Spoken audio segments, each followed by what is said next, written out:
Hi, everyone, and welcome back to the podcast. And in today's episode, we are diving deep into a topic that is often overlooked in our industry, and that is leadership. Not the kind that means, you wear stripes on chip, you have four stripes on, and you are the leader. No, it is about building trust, building people, and lasting culture. My today's guest, Ellie, has spent more than 40 years in the maritime industry. From her time at Statoil and TK to senior management and board roles, and now as a coach and a founder of Empower Leadership Institute. Ellie has seen the industry change from the inside. She has led teams, shaped strategies, and helped countless professionals grow into stronger and more self aware leaders. So, in this conversation, the whole point is that we get to understand from someone who comes with a vast experience and as a mentor what someone can do who is stuck in the mid career and wants to grow higher. So, welcome, Ellie. Welcome to the podcast. Thank you very much. And thank you very much for the invitation, Sachin. Yes. So, whenever someone looks into their career, everything goes back the day they first joined their first job. And let's get back to the days when you first joined the maritime industries. So, what was your first role in the maritime industry and how did your maritime journey actually begin? So I will get back to my first role and I will share a little bit about how I ended up in the shipping industry. Because as a little girl, my grandmother, she was sailing on tankers. Okay. And she was away for like 2 years at a time. And what we had from her was postcards from all over the world and all these airmail letters that my mother would sit down and read for me and my sisters. And as I grew older, around 10 years old, I decided that I was going to join tankers as a telegraphist when I grew up. That was my Okay. dream.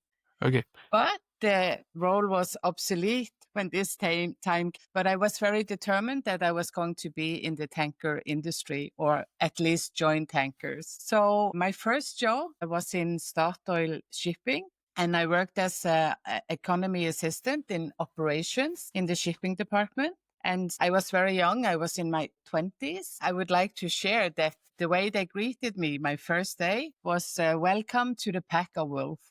So that was how it all started many years Okay. ago. Yes. Yes. And then moving on from there, you spent so many years in the maritime industry. What were the experiences that shaped your leadership and strategy in the maritime industry? Yeah. So what shaped it? I think it all started with how fun it was when it all started, and I wanted to learn more. I had this inner thoughts about learning more, training, go on board ships, and I loved to sit down with the people on board and the people in the office, learning me new things about either the ship or the processes in the office. I had the opportunity to, after I joined as an economy assistant, I very quickly went into operations. So I had to deal more with the ships and later on into chartering, which again took me to roles in London and in Stockholm. And I was the first shipping representative for Statoil in the US. So that kind of drove me into more and broader experience in the industry. Okay. And then moving on from there, so how has your understanding of effective leadership evolved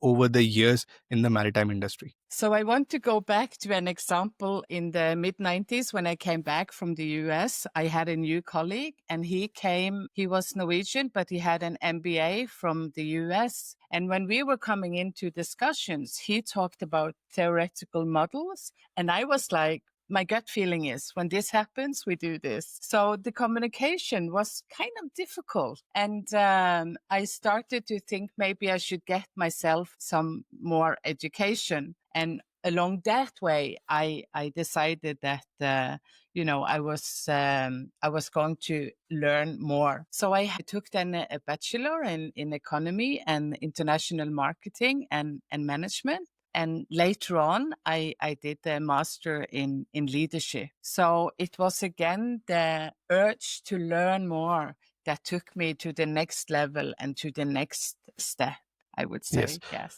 Yes. But, just following up on this, as you mentioned that when an MBA was talking to you, all of the theories were coming in. But when you, as a practical person who has been on the job, it is a little different at times. Because I can also say, since I'm now doing an MBA, what we learn practically, I think it is also important from my understanding that you need to put in the groundwork to have a good base of understanding of what you are doing, rather than just getting masters and then sitting in the top leadership positions. Do you agree with this, or do you think anyone who gets a, let's say someone does a good MBA can start leading the company, or you need to put in some groundwork before you take up these roles? Well, my personal opinion is that I think we also need some of the practical stuff. But this, again, it's all about communication, because Yes. my challenge when I came back from the US was that it was difficult to communicate with Yeah. this person because we were talking on different wavelengths. He Yes. didn't understand me and I didn't understand all of his models. So I think that comes down to communication. Okay. Yes. Yeah. Totally agree with that. And I think the balance has to be struck in both the ways, that you need a balance of both. Not one is going to be enough. I think a balance of both is going to be very important. So I will since you support you in that, yes. Yes, but then since you have spent so many years in the industry, and you must have seen people, who just stuck to the mid career, and there must have been people who came in and pop, pop, pop, they just started going higher in the ladder and just went up. And there were some people who just stayed where they were. Do you think there are certain key traits that distinguish people who climb up the ladders, not just climbing up the ladders, who take up these leadership roles, and for those who just get stuck in one place? I think there is. But first and foremost, I think it's about hard work, right? Yes. But then it's about the adaptability, right? That you Yeah. are willing to adapt to the environment around you, and it's also about how you communicate with other people, and it's about flexibility. It's about taking in the feedback that you get, and then the willingness to change and being humble along the way. And also, I think it's about um, getting good mentors, work with good peers, and I think it's important to be to have courage and also be willing to learn a lot more what's going on, not Yeah. only what you are dealing with at the time. Yeah. That's really important aspect as well, because even if the hunger to learn ends, I think that's when your growth also stops. That's, I think, what I have learned from these years, and I think you can also add to that as well. So looking at your LinkedIn, I see that you often speak about value based leadership. So how can leaders practically align values with results and long term business goals in this way? So the question related to values is huge because it all starts with the vision for the company and then the mission and the company values. And it's important for me then to step into a company where I can align with the company values, align my personal values with that. And then it is up to, it's a good way of making decisions based on your values. It's easier to make the decisions when you are true to your values. In addition to that, it's also about living the values, the characters. Your behavior should be in line with the values. And after that, it's about building the culture based on those values. Yeah. Yes, that's true. And for the last few years, if I see, there has been a lot of change which has started to happen in the maritime industry, and that can be from the cultural part, especially with a lot of inclusion of a lot of people in the industry happening.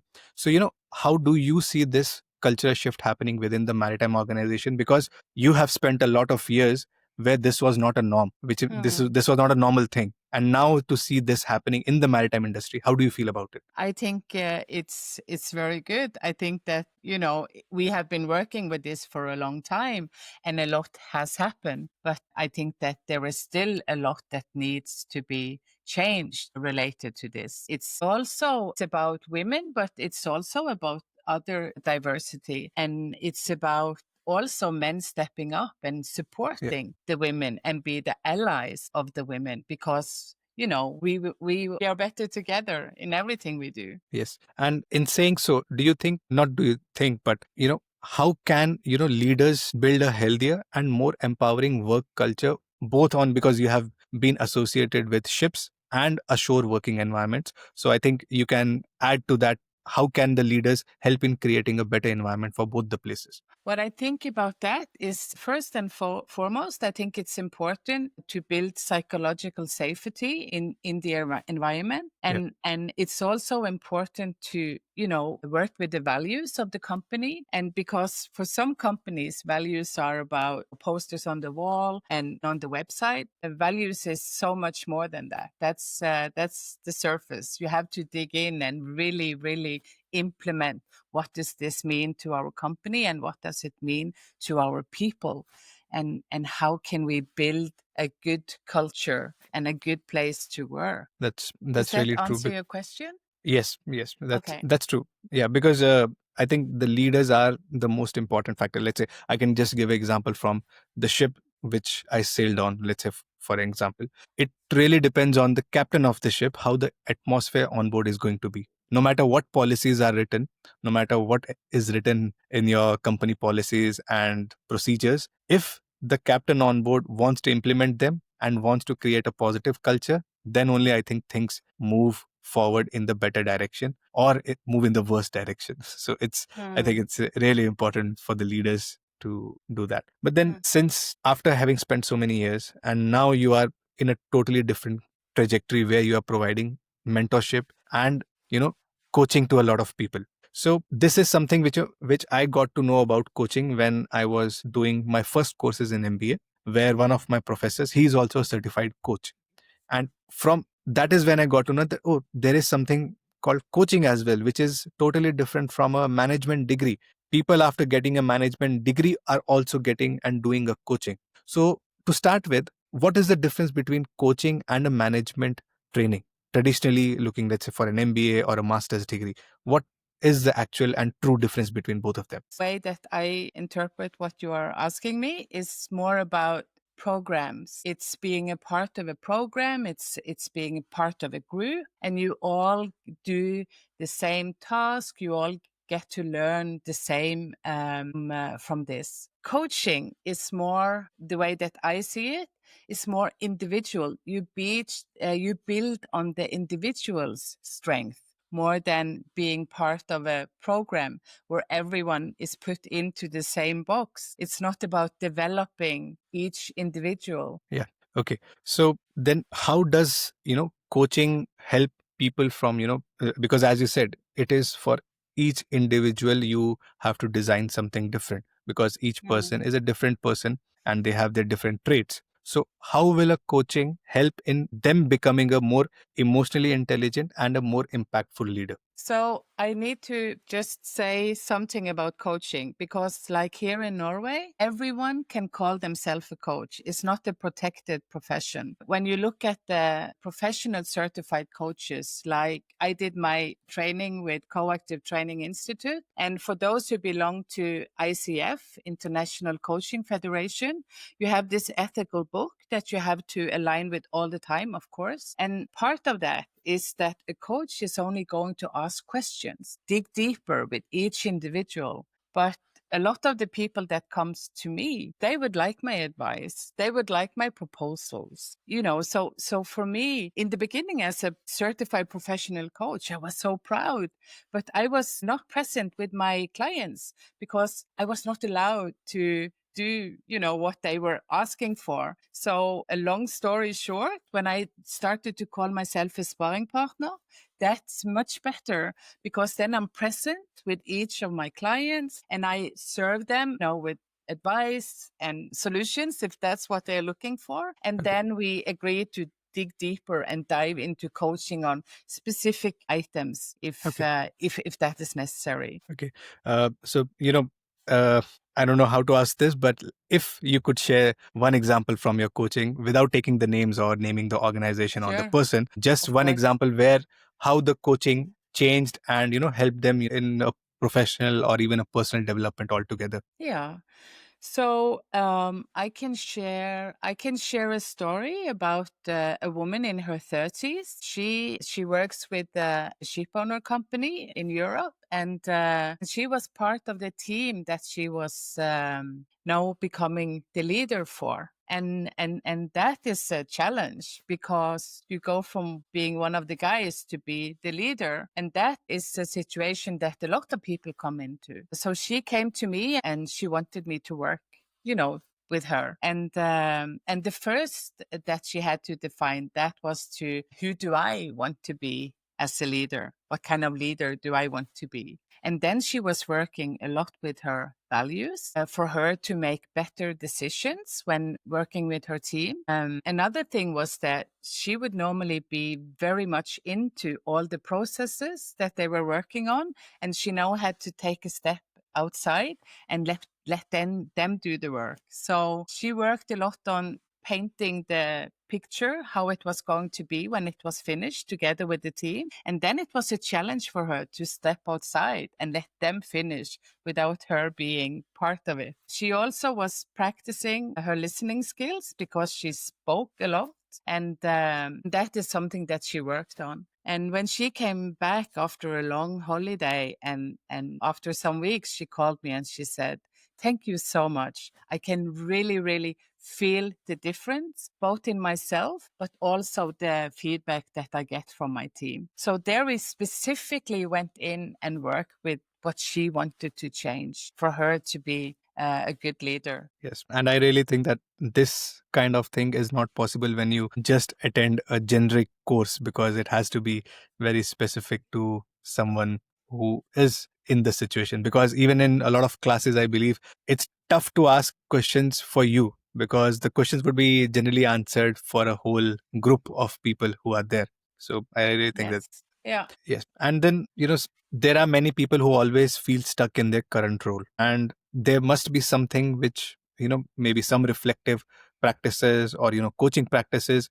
which can help them define a clarity or get a right direction where they want to go in the future. So do you have any tips for anyone who can, Yeah. So the first thing, if you sit by your desk and you get stuck, you have to stand up and move. If possible, go for a walk, go in the nature. Everything will shift in your body when you do that. And then I think it's important to really stand in the situation and make clear for yourself that what is happening here and now, and then define all that. What is this not working and why? And then I think it's and spend time on that. And it's not, for all people, it's not that easy to sit and be stuck. But I think it's important to live through that part.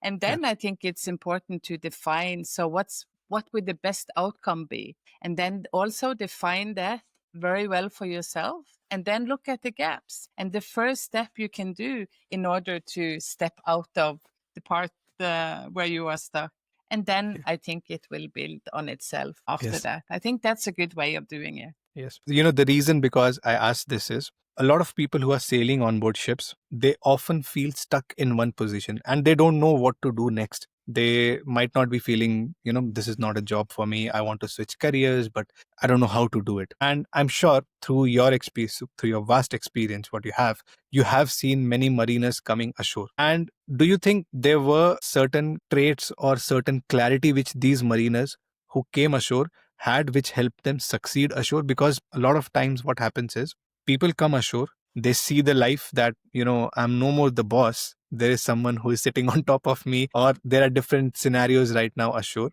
So, which leads them to moving back to sea. But there must have been many people who you would have seen through your career that stuck. And once they came ashore, they stayed ashore. So, do you think there is some success criteria for them to have if they are moving ashore? I think it's very important to be curious. It's very important to make connections and build on those connections. My experience is that when we've had people coming from the ships into shore, the people that take time and share with us in the office their experiences, we learn a lot from them. And then we can teach back things we do in the office. So it's a lot about building connections, I think. And again, you need this drive that this is something that you really, really want to do. And then, of course, it depends on the companies and what is put in place in order for people to actually do that move. And just building upon this, let's say they are sharing their experiences, they come with a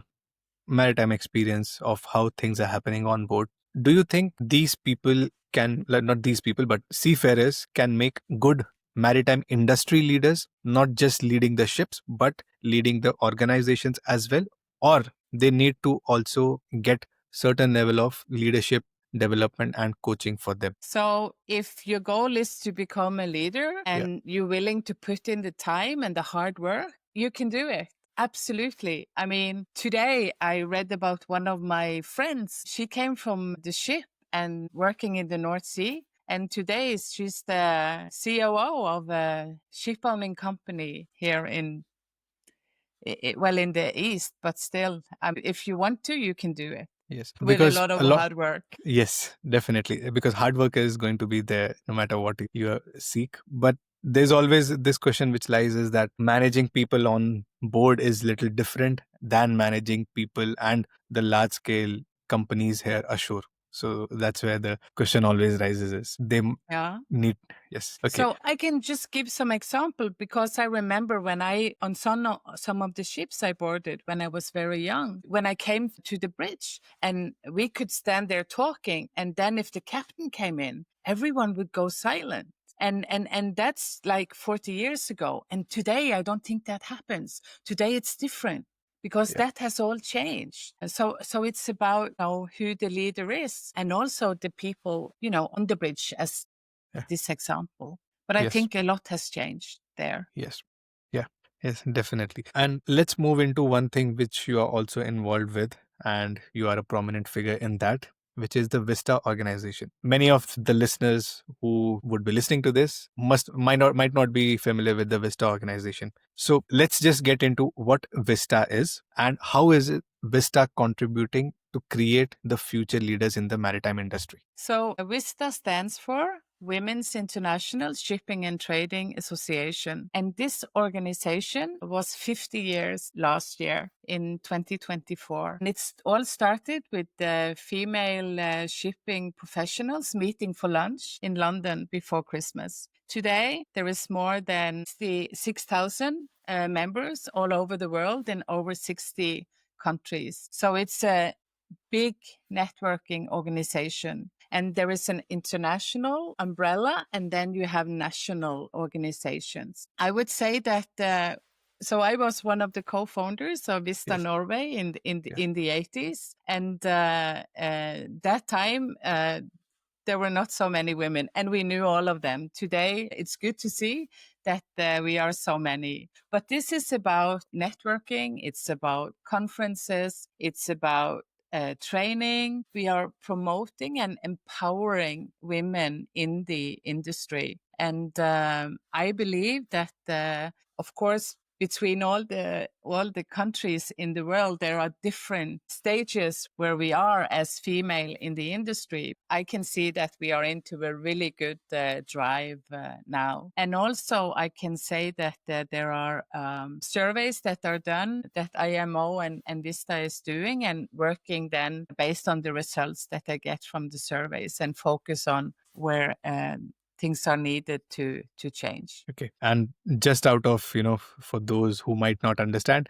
is this organization only for seafarers or is it for anyone who is working in the industry, irrespective of their gender? Well, that's a good question because when it comes to seafarers, there are not many seafarers that is part of the organization today. Yeah. There are a few of them, and they would be maybe masters, captains. But again, I think that VISTA as an organization is working also on behalf of the seafarers. And that is something that has been raised on some of the conferences, where are all the seafarers? And actually, I attended the conference in Barcelona last month, and there were some cadets there, but very, very few. Because the reason I ask is because since I was also a seafarer, I was not aware of such kind of organization, and I wonder how many other seafarers are aware of this organization. Because I think these kind of organizations are very important for you to network, and if you are looking into transitioning your careers or building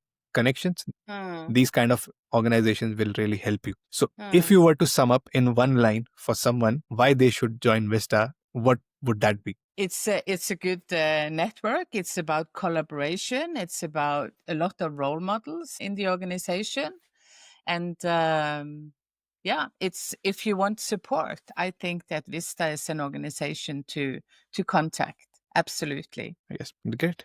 Before moving on to anything, there is one curious question which I have with your experience, which a lot of, especially mariners, are very, curious to know about, is building a career in the commercial side of the maritime sector. Since you were involved in a lot of commercial operations, how does one make a career in the commercial aspect of shipping? What they need to have? Wow. So that's a big question. It depends where you come from and where you want to go. So I think it's all about your interest, your education, and what you have and what kind of position. But I think that it's important to, if a commercial role is something that they want to go into, then it's about finding out, being curious and dig into what do I need if I want to become part of a business development in this type of company. And Yeah. then, start to build the puzzle. Yeah, because most of the people, what they start off with is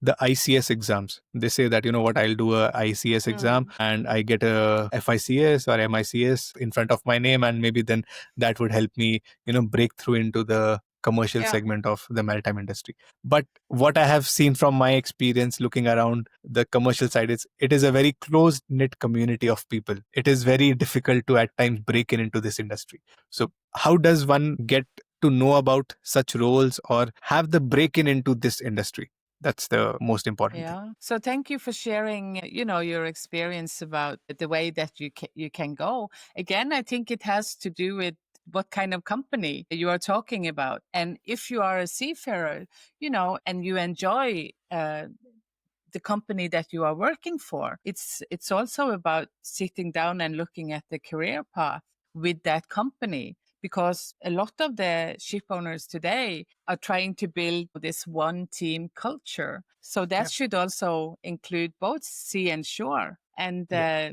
then it's about step up and start asking the questions. Yeah. Because that is It all where, starts with ourselves. If there is a yes, desire for something we want to do, it starts with ourselves. yes, definitely. Because that is where most of the people, they end up figuring out what to do. And then they are stuck in one place. So, moving on from here, if you could just tell us about your inspiration behind, opening the Empower Leadership Institute, and what kind of work are you doing now? Yeah. So the way that I came into coaching was during COVID. So I have a son, and my son was in France studying, and he was stuck. He couldn't come home to Norway. And for me to make sure that I did something else than just work, I started to take a course at the university in Norway about career development, and I started to help young people counseling for career development.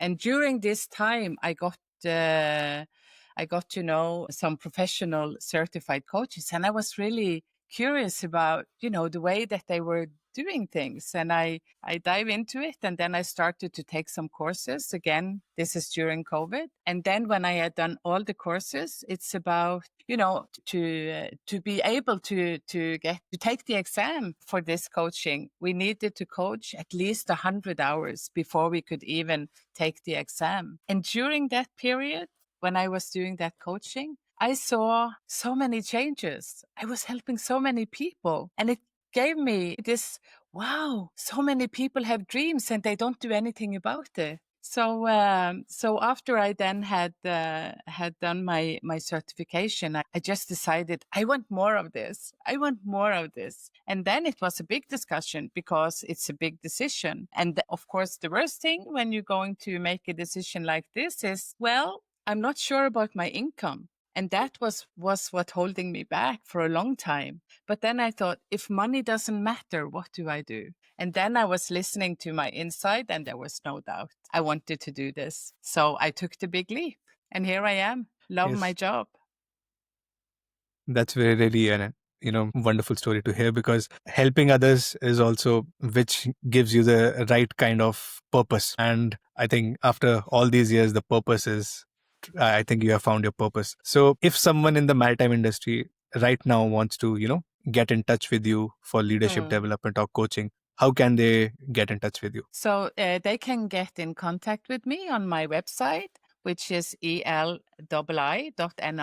or connect with me on LinkedIn, on my personal page on LinkedIn. Okay. And, since the maritime industry is rapidly changing these days with the digitization happening, a lot of regulations coming in every few days, how do you see leadership coaching developing in the maritime industry? Because I'm not sure how many people actually take the leadership coaching in the maritime industry, where it should be taken, I believe. Yeah. So imagine this world where all the leaders would have their own coach. That would be great. Yeah. Of course, with all the digitalization, decarbonization, all the green shift that we have, it takes leadership. And if you Yeah. don't practice good leadership, there will be no transformation. All transformation comes from good leadership. Yeah. And I see that some companies are inviting coaches in to work with their individuals. Others are not at the moment. But I see that we have an increase in people that either come private or that the company actually support one-to-one coaching for people to develop in their roles and empower them to do what they are set there to do. Yeah. That's really important, I think. And if you were to give an advice for anyone early in their career, whether be it ashore or be it at sea, what could be some principles or mindset they should have in the current environment to succeed in their careers? It's about curiosity. It's about the willingness to learn. There has to be a little bit of passion in there. Yeah. And then I think it's about building broad competence and connect with people. I think that is Yes. also very important. And Yeah. never be afraid of speaking up. The psychological safety should be there with all companies for people to speak up and to ask questions. So Yes. they know that they are in the right place Yes. to Definitely. develop. Definitely. Because I think being curious at all times is the most important thing in the current environment with all the things happening so fast that you need to be curious. If you are not, then you lose up on so many things which are changing every few days. Yeah. After 4 years in this industry, what is that still inspires you to, continue in this industry, develop people, culture, and purpose in this industry? So that's the people, Sachin. That's the people. What it gives me is this inner sparkle. I call it my inner champagne because it makes me happy to see that people succeed. And that inner champagne is what makes me jump out of bed every morning. Yeah. Okay. That's because I also remember when new cadets would come in and I would train them, and one advice would change their, career trajectory or help them improve it would really give me some pride and feel good about myself. Okay, yeah, I've done something good and I have helped someone in doing something. But let's say if you could leave one message for the next gen maritime leaders who have the power, to change the industry, what could it be? That we are all better together and that it is important to empower the people. That's really really important, because I think that's because looking at all these things, what I have understood from this conversation, and especially regarding coaching and leadership, is that you need to have the curiosity in you and the continuous hunger to keep on developing, no matter at what stage of your career you are and no matter where you are. And wherever you feel stuck, you need to get the professional help. And I think that is where coaching and the career development can really help you out. And in that case, I think that's really, it was really wonderful to listen to your experience and how coaching is going to affect, especially the maritime industry in the future. And with someone with so much experience, I can really be assured that if anyone connects with you, come up with questions which they have, they are definitely going to find out the right answers. And it was really a very big pleasure for me to speak someone like you who has spent so many years in the industry, and really thankful for you for taking out your time on a bright evening and helping, moving the needle of other seafarers in the right direction. Really appreciate you for doing this. Thank you so much, Sachin.